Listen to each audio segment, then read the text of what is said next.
Hi everybody, it is Friday and it's time for a Friday video, roundup video.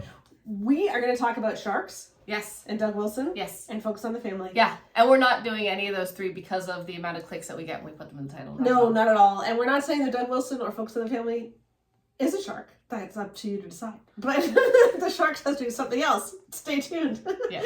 But you know what? We actually want to talk about some things that we were going to talk about last week until we totally forgot to do a Friday roundup video because we were coming off vacation and we just plain forgot. Yes, getting back into the swing of things is often very difficult when we've been off for a while. Yes, so, and we are back to doing these now, so we'll be back every week doing our little catch-ups. Yes, we're not in our normal place on Fridays because my husband is looking after your children downstairs. So if you hear screaming, yes, they're playing something. They're Pokemon playing or something. Okay, so let's talk. First of all, Doug Wilson news. Yes. All right, so that broke last Friday. Uh-huh. CNN posted, I think, like a 6 or 7 minute interview with him. That was quite atrocious. Yes. And, you know, a lot of people are saying, I wish that they weren't highlighting him. I am really glad they did, because I think people need to see what is being taught in a lot of these churches. And like, churches need to be forced to take a stance for or against Doug Wilson. Because, like, the problem is also there's all these churches where, you know, they themselves, the leadership of the church isn't pro Doug Wilson, but they'll allow people who are pro Doug Wilson to have authority in their churches. Yeah. And that needs to stop. Yeah, because like if you read Tia Leving's memoir that we talked about on the podcast last year, a well-trained wife, Kate West's memoir, Rift, same thing. Like they both told stories of going to relatively mainstream churches. Like Tia was going to an FBC church in Jacksonville, Florida, which was like, I think the head of the senior pastor was actually the head of the SBC at the time. So like you can't get more mainstream than that, right? And it was at that church where they started to meet people who were in this Doug Wilson cult kind of a thing, right? Like Doug Wilson-esque cult. And because they were volunteering to teach Sunday school and so they just get more and more influential. So yeah, like you have to take a stand. And so in this interview last week, basically Doug Wilson said that women are people that other people come out of and we're mostly for reproduction. And there were some members of his church who were talking about how they believe that women are not actually equal and that they need to obey their husbands. And then one of the pastors that serves directly under Doug Wilson talked about how they don't believe in the 19th Amendment and women having the right to vote. And so, yes. And then, of course, the next day, Pete Hegseth, the Secretary of Defense, who I believe is either 4th or 6th in line to the presidency, I can't remember which one, retweeted the interview saying all of Christ for all of life, which is a saying in the Doug Wilson churches because Pete Hegseth himself goes to a Doug Wilson church. And so of course he does. He's retweeting this interview, which says that they want to repeal the 19th Amendment and take women's right to vote away. They don't agree with it. So very, very, very problematic. Okay, that's the background. I was talking about this quite a bit on social media this week, and I just want to say that I think in some of the conversations around this, though, we're missing the point. And it reminds me of the Rise and Fall of Mars Hill podcast, where they did an interview or episode called The Things We Do to Women, where they talked about all these atrocious things that Mark Driscoll said about women. So that podcast series was about Mars Hill and Mark Driscoll. And I'm trying to remember, because I know, and some people tell me that I was being too harsh when I said this on social media, but I just know that my impression listening to it is that even if Mike Cosper admitted that, like, other evangelicals were saying similar things, that wasn't the main message that I took from listening to it. The message was, look how bad Mark was. Look at specifically Mark. And it wasn't this idea of like, the podcast series, from what I understand, didn't end on it being like, yes, Mark was a problem, but Mark wasn't the problem. And now we need to move forward and find the actual problem, because look at all this stuff that Focus on the Family is putting out, that Christianity Today has endorsed, by the way. Like this is the thing, the magazine that did this also is responsible for preaching and sharing these things. And so it's like they weren't willing to do that. Yeah, and so it's like, it's not a Mark Driscoll issue. No, there's always going to be a Mark. Because like everything that Mark Driscoll said about women, other authors were also saying it. Like, when Mark Driscoll says that women should repent of not giving oral sex and they should get down on their knees and service their husbands, well, how is that any different from when Kevin Lehman said that women need to realize how hard it is for a man with a porn problem to wait 5 days during her period, and that, or 6 weeks during the postpartum. Yeah, and that she should give him oral sex because faithfulness is a two-person job. Like, how is that different? He might be using prettier language, but it's the same message. Yeah, and so it's like Mark didn't say anything that other people hadn't said, and I feel that the same thing about Doug Wilson is that, like, all this stuff that was aired in that CNN interview, and everyone's going, "Holy cow, how can this be?" The arguments they made against women voting are exactly the same arguments that are in this book, okay, by Nancy Pearcey, Toxic War of Masculinity. And let's see who endorsed it. Eric Metaxas, Sean McDowell, Allie Beth Stuckey, Julia Doohan, Jay Richards, and big names in evangelicalism. She was on the Family Life radio podcast. She was all over the place talking about this book. The Economist called her evangelicals' preeminent female intellectual. Like, she is totally mainstream evangelical. And she also is like, was women's suffrage really good for America? No, she went on the Alex Clark podcast and said that it was a net negative. Okay, so it's not just Doug Wilson, or the thing about how women aren't actually equal, that they have to obey their husbands. That's in everything. Yeah, the difference love is, and respect. and the difference between like Wilson and everyone else is that Wilson takes it to his logical conclusion that the others muffle. So logically speaking, if you believe in complementarianism, if you believe that it's God's design that women follow their husbands instead of being equal autonomous actors, right? It makes sense then that why should they have the right to vote? Is that not, if we believe that it is a sin for a woman to like use her authority to tell a man what to do, it is sinful to allow women to vote. Like, that is the logical conclusion of what they're saying. Everyone else is not willing to go to the logical conclusion. So the fact of the matter is, this poison is everywhere. It's just in different quantities. Yeah. And that's what I want people to understand is, like, yes, Doug Wilson's a real problem. And that's why you need to turn and run the opposite direction, not just be 37% Doug. Yeah, exactly. Because I what I said on social media is that Doug just simply said the quiet part out loud. Yes. Okay, Doug said this part that everyone else has been saying quietly. That, women do need to obey their husbands. Well, Doug just said that out loud, and he says it proudly. And that's the difference, So anyway, that's my take on Doug. All right, let's talk sharks. Okay, so last week. Do you want to explain it? You explain the syllogism. Last week on the Right Wing Authoritarianism podcast, where we talked about do authoritarianism and complementarianism have a shared umbrella? Do they have something in common? Are they in common? Yes. There was a really great example of one of the key differences between people who tend to be authoritarian and people who tend not to be, is that if you give them a syllogism where the premises are wrong, but the conclusion is right. Yes. Do they understand that the argument is wrong? Yeah. Okay? So people who are not authoritarian listen to the syllogism, all fish live in the water, sharks live in the water, therefore sharks are fish. Right? And they say, that's not a good argument. Yes. That's not them saying they don't think sharks are fish. Yes. Let's explain why we're saying this. Yes. Because we said this on last week's podcast. Yes. Okay, so the podcast from 8 days ago, episode 290, about authoritarianism. We were sharing something that was in Bob Altemeyer's book, The Authoritarians, which is an awesome book. You can get it it's a free download that he made available. It's got the test on it to see where you score on the authoritarianism scale and on the fundamentalist scale. And he gave that example. And we talked about it, and then all over social media, people were like, trying to figure this out. Yeah, but Sheila, it would make a lot more sense if you said walrus are fish, because we know walrus aren't fish. And I'm like, that's the whole point, though.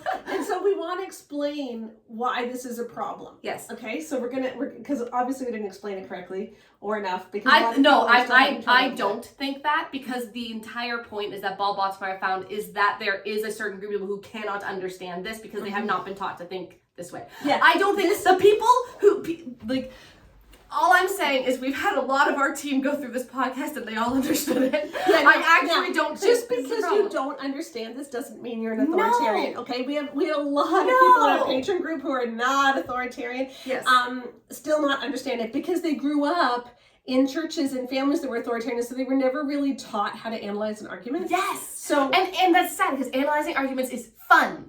But here's the situation. The reason that the argument is wrong is because all fish live in water. If this is true, okay, which it is true, but yeah, all fish live in water. Sharks live in water. Therefore, sharks are fish. That doesn't work because the fact that sharks live in water and fish live in water does not necessitate that they are in the same category. Yeah, now they just happen to be in the same category. But I could make the same argument with all fish live in the water. All manatees live in the water. Therefore, manatees are fish. That's the same logical structure, but it's not correct. Yes. So there's two things about arguments. Yeah. First of all, your premises have to actually have a sound structure. So they have to actually prove something. Yeah. But then your premises also have to be valid. Okay?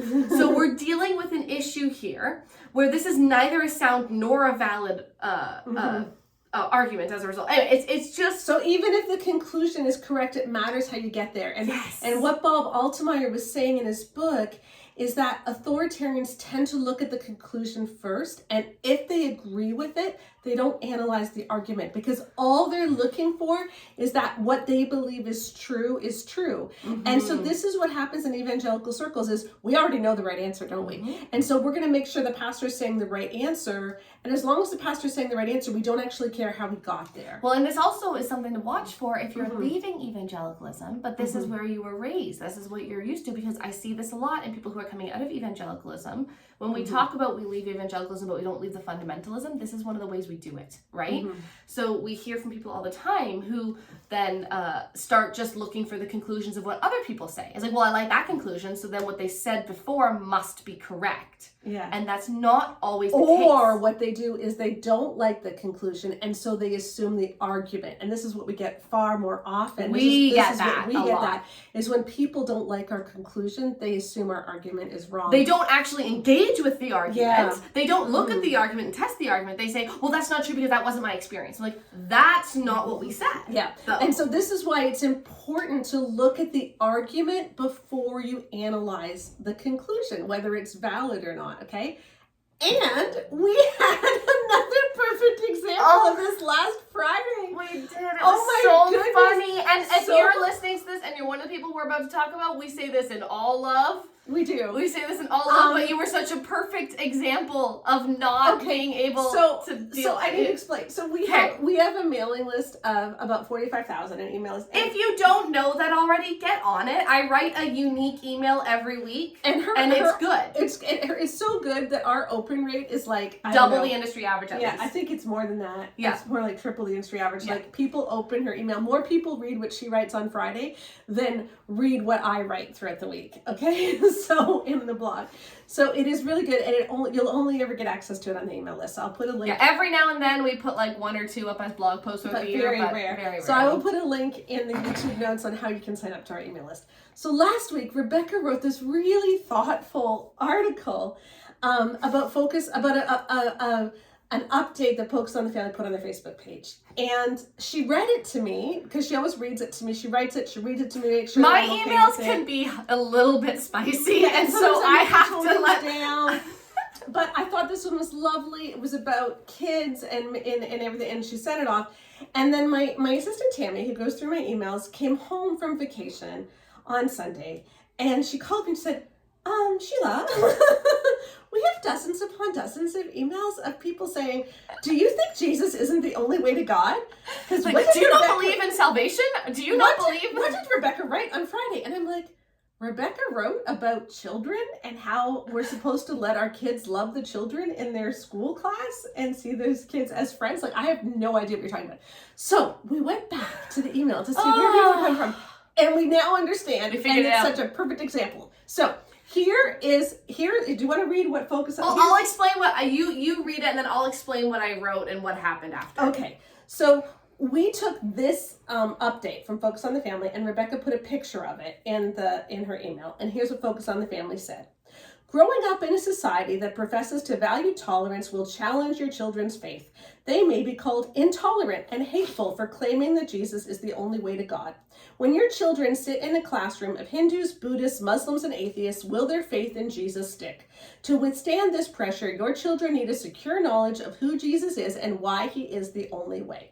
So then my email was focused on how in authoritarian spaces, they're very focused on us versus them. Mm-hmm. And then they teach you to treat other people like others. And as doing so, because then those people are being treated as others, that's mean, that's discrimination. They're going to then do things like call you hateful and intolerant, not because you're a Christian, but because you acted in a hateful and intolerant way. And then that reinforces the authoritarian teachings onto these children where, yes, the Hindu, Buddhist, Muslim, and atheist kids in my class are scary, and they aren't tolerant, and they are going to call me hateful and intolerant, because when I said that they were wrong and they were going to hell, and that I'm not allowed to sit with them because they're going to be a danger to my faith, they called me intolerant. You know, or when I didn't choose them for soccer because I'm supposed to only hang out with the Christian kids. Yeah, and you're actually, what you actually said was a lot softer than what you're saying right now. This is why we have my mom read the emails. It was actually, it was really soft. It was lovely. It was about how, you know, your love for your kids and what you want for your kids. Yes, is for them to love the friends that they have around them, and also and not to be scared of them. Yes, and that we as Christians. Mm-hmm. If we are to be ambassadors for Christ, if we are not called to be afraid of literal children in the world around us, we are called to be a city on a hill, salt in the earth. We are called to be the hands and feet of Jesus as he works to sanctify the world and bring the kingdom of heaven to earth. Right, because, we're not called to stay in our little cloister afraid of all those scary little Hindus. Yeah. Because Jesus wouldn't have seen these children as scary. Yes. And so why are we teaching our kids to see their friends as scary? Why don't we just treat their friends as friends? And it was much more eloquent and more nicely so written. That was the point. And so we're like, what in the heck? And then we went back and looked at the email. Not an anti-gospel email. No, it wasn't even about that. Anti-hate email. It was about teaching your kids how to see the other kids in their class and how we shouldn't be teaching our kids to see the other kids in their class as enemies or threats. And everyone's like, oh my gosh, do you not think Jesus is the only way to God? Because all they saw was the focus on the family thing. Conclusion. They liked the conclusion. And they didn't read the argument. Yeah, I don't know where your thing went. Yeah, so what they read is this. Your children need a secure knowledge of who Jesus is and why he is the only way. And so because I took issue with a separate part of that argument, they thought I took an issue with that conclusion about teaching your children about, you know, the gospel. Even though I don't mention it anywhere. No. And I don't say your kids don't need to know about their faith. I don't say that we shouldn't be teaching our children that God is the only way. I didn't say anything like that. But because I took issue with the earlier part of the argument, they assumed that I took issue with the conclusion because they're judging whether or not they agree with the argument by the conclusion, not by the argument. Yeah. This was the exact thing that Bob Altmaier says that fundamentalists tend to do. So if you did that and you're like, I don't want to be a fundamentalist, I would just say that's kind of a good wake-up call where it's like, oh, I did a fundamentalism. And again, no shame, no embarrassment, nothing. When people come out of these circles, that's just the way you have been trained to think like that. Yeah. And so what we at Bear Marriage want people to do is engage with arguments. We want this to be... We want to teach people how to think. You know what? You get to just laugh at this one and be like, yeah, I did that. That was funny. And so, yes, you know what? We are Christians. We worship Jesus. He is our Savior. Yeah. We believe the Apostles' Creed. I don't know what else to say. I just don't believe that I'm going to be teaching my 5-year-old son to be afraid of the kids in his neighborhood who are from different religions. Instead, I want him to see them as friends, as neighbors, as people to love and people to know and people to cherish and people to learn from. Yeah. And that is not anti-gospel, not anti-Christian. No.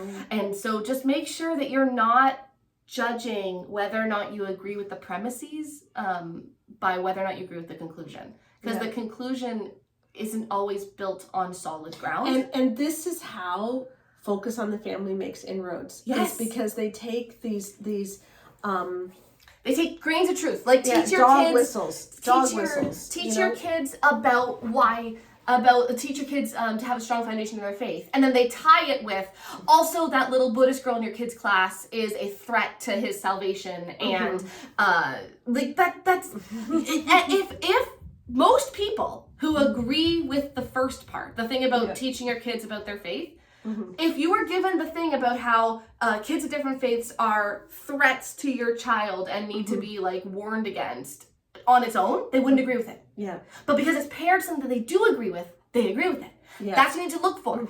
Look at every single part and ask on its own, do I agree with this? Do I live like this? Does this sound like my faith? Yeah. Because what ends up happening is people say, well, I can't speak up against folks in the family because they take the gospel seriously. Do they? Because I'm sorry, can you take the gospel seriously if you're trying to actively portray 7-year-olds as the enemy? Yep. Yeah. Good question. Good question to end on. So remember, Doug Wilson is a shark. All fish are sharks. No. This makes no sense. And listen to arguments. Okay. We'll see you next week. Bye. Bye-bye.